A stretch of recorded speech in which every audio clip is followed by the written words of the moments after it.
great for everyone who bought it, but the length of time it takes for a patch to be released for the PC version is appalling. I don't think I'll ever buy another WB game after this, especially considering how poorly they've handled their PR with Arkham Knight's release. Hey guys, so a couple of weeks ago my buddy Alvin, aka Tengu230, bought me Middle-earth, Shadow of Mordor. It wasn't even my birthday or Christmas.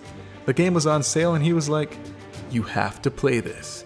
It'll probably get the bitter taste of Batman out of your mouth." I honestly feel this was his way of saying, "Bro, time for some dedicated gaming content on this channel. It's been a while." And I'm sure just seeing the title of this video, you gamers will tell me in the comments, "Shadow of Mordor? Dude, that's so 2014. SMH. But I don't care. It's my channel, and I'll talk about an almost 2-year-old game using a GTX 960 2GB version, while every tech YouTuber and their grandmom is reviewing the GTX 1080 while benchmarking Doom. I'm not bitter. Nope, not one bit. Anyways.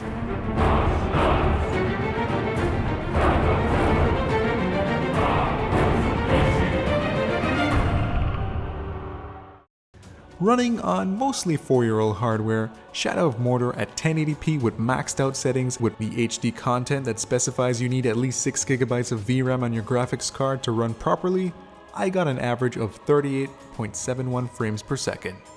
Unfortunately, at its minimum the frames dipped to 10.69 and the frame dip made it unpleasant to play maxed out. However, I'm inclined to believe someone with a 4GB version of the GTX 960 or someone with newer hardware overall could enjoy this HD content, and like most people who review the texture pack on Steam have mentioned, you don't need 6GB of VRAM.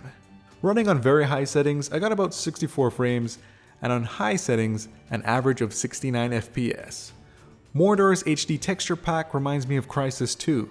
And that while I did see a slight graphical improvement, overall I wasn't impressed enough to be blown away. I preferred pushing the resolution beyond my monitor's native 1080p, which made the game look sharper overall.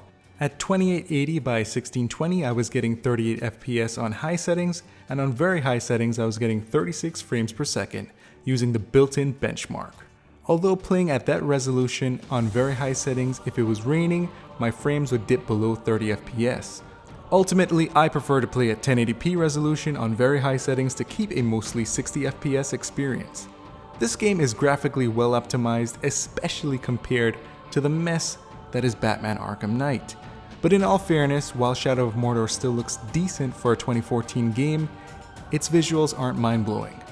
Mordor is dark, dusty, and bland, especially compared to varied environments you experience in more recent open-world games like The Witcher 3.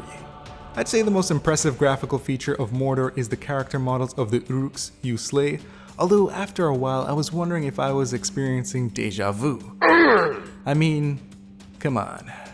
Still, this game is loads of fun, and on PC does Batman better than Batman. You've got a countering and combo system, you level up your gear and increase your methods of taking out enemies, just like the Arkham series. I like the Nemesis system where if you get taken out by an orc captain, they can get promoted and level up, making it more difficult to get some sweet revenge when you finally finish them off. I also like the mechanic of gaining intel on your enemies in order to find weaknesses for captains and war chiefs to take them out easier. Sometimes it can be as easy as a single stealth attack that gains you an instant takedown, like a sprinkle of Assassin's Creed. Speaking of stealth, I do appreciate the different missions you take on that involve sneaking around that gives you a break from the regular orc or ghoul ass-kicking. My favorite moment of the game so far was actually getting an Uruk captain to take out a ghoul matron for me. I was having some trouble taking on a ghoul matron, so I did what any respectable warrior would do, and I ran for my life. Came across a captain roaming the area, led the matron and her posse to the captain, and BAM! Mission complete. I thanked him kindly soon after.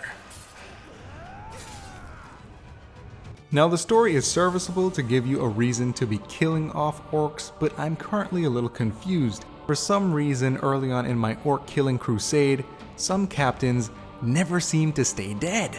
How did they stay alive? Then again, you're playing as two dead dudes merged into one.